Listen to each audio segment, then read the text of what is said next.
Hey yo, what's poppin' everybody? Happy New Year. It's your boy C double G, and today I'm gonna teach you guys everything you need to know to make thousands and thousands of coins selling Genesis and Lazarus tuning orbs or Lazarus and Genesis dungeon spots. Now I'm sure all of you are aware that this is a thing because you can see it in your global chat every day or your recruitment chat that people are selling dungeon spots for 2K, 3K. And in this video, I'm going to explain how it works, how to do it safely, and how to make profits so you can make money to do this consistently every week.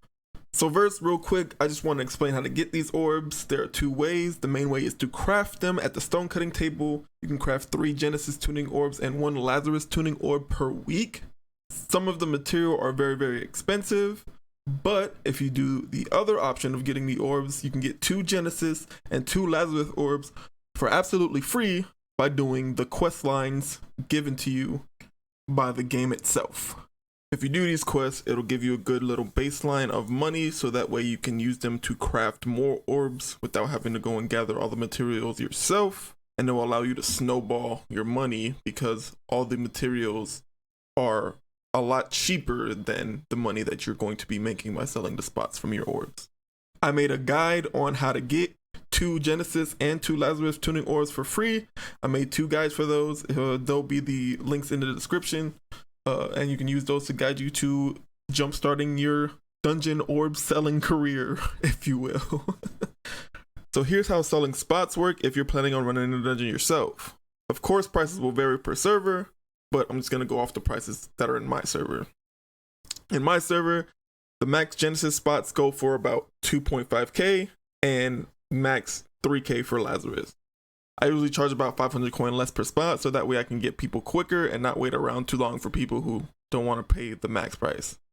But if you choose to go for the max price in your server, that's completely up to you.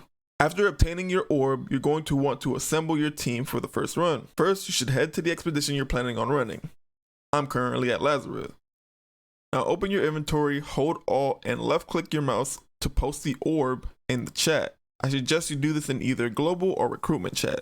Type LFM, which means looking for men, pause, Lazarus or Genesis, depending on what you're running, DM roles, and then your price. In this case, I put 2.5k each. This is when you'll start getting whispers, and then you start adding people to your group as they fit the roles that you need for your team. Your team comp should consist of 3 DPSs, 1 healer, and 1 tank. So if you're a tank, fill your group with 3 DPSs and a healer. If you're a DPS, then fill your group with 2 DPSs, a tank, and a healer. Once you have your squad, at least 2 of the people you recruited need to meet you at the expedition gate for you to enter. When they arrive, ask everybody if they're ready, and then pull everybody into the expedition. This is where everyone should be trading you and making their payment. After everyone pays you, proceed to run the expedition as normal. If someone doesn't pay, politely remind them. As you see, this dude ran off and he just turned around and paid me.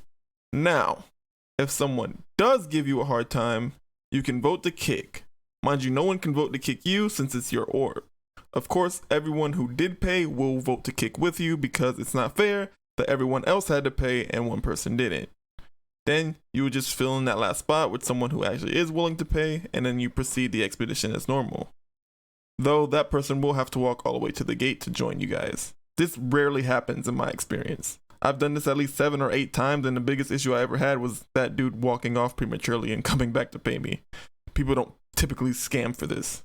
Now, if you don't want to run the expedition yourself because maybe you're already max gear score and no longer need any gear from the expedition, or you're just broke and need money real quick to do other things, you can sell the whole tuning orb itself. Now yes, the tuning orb is bound on pickup, but there still is a way to sell the orb even though that's the case. They will pay you the 15k, and then you will leave the expedition, and then the person who bought the orb will invite a 5th person for their squad to run with, and then they'll run the expedition and you just pocket 15k and you go on your own merry little way. Alright, so here's the example on selling the whole Lazarus orb at one time. In my chat, or in the global chat, I put selling a Lazarus orb for 15k. Wanting to sell Lazarus orb 15k. Josie said I'll take it. 2 other people said that they'll buy it as well, but I always go with first come first serve. So I was like, bet. He said, give me 2 minutes to form a group, which that's their job. It's their responsibility to form a group. And I was like, cool. They added me to the group, and I just went to the Lazarus door because I'm the one that have to let them in. After he assembles his team, I take the whole team in. He trades me. He gives me the 15K. And then all I do is leave the expedition. I leave the group, and then they're just going to add their 5th person in without any other steps needed to be taken on your part. You just dip out, leave the group, and they do their thing. Your job is done. Quick, easy 15K. Easy peasy. Again, they cannot kick you because it is your orb, so you won't have to worry about that issue when selling a full orb yourself. Now, some people may have the mindset that this is taking advantage of people and people shouldn't be charged for these. And I mean, I agree, but I also disagree because anybody can do this. This is not gatekeeping in any way. You get 4 free orbs from the game's quest itself, and then you can sell your orb and then use the money that you got from that orb to buy spots and other expeditions that you can run. I mean, I don't think money should have, so much advantage in the end game the way that it does. And I don't think you should have to pay a bunch of money to run the end game. But that's how the game is currently set up right now. And until that changes, stopping the amount of corrupted shards that you need or increasing the drop rate of corrupted shards, I don't think nothing is wrong with this whatsoever. So if you're having some type of moral issue with doing this, you shouldn't, because this is how the game's set up currently. And you might as well take advantage of making some money now, because when the mutations come out, I think it's going to change a little bit. I think they're going to change the materials that we need for the tuning orbs as well and make corrupted shards, a little bit more available. I think all of that's going to change. So while it's worth it, I think you should do it. But that's just my opinion. You guys can tell me what you think in the comments below about doing this. Let me know if this helped you at all. And let me know, if you've already been doing this. Also, if you have any questions or anything about how to do this, or, anything that I might have left out that you're still curious about, please be free to let me know as well down in the comments. Anyways, if you guys like this video, make sure you drop that like. And if you found this video helpful and would like more helpful videos on New World, make sure you hit that sub button. It's been your boy C double G, and I hope y'all have a dope ass day. Deuces.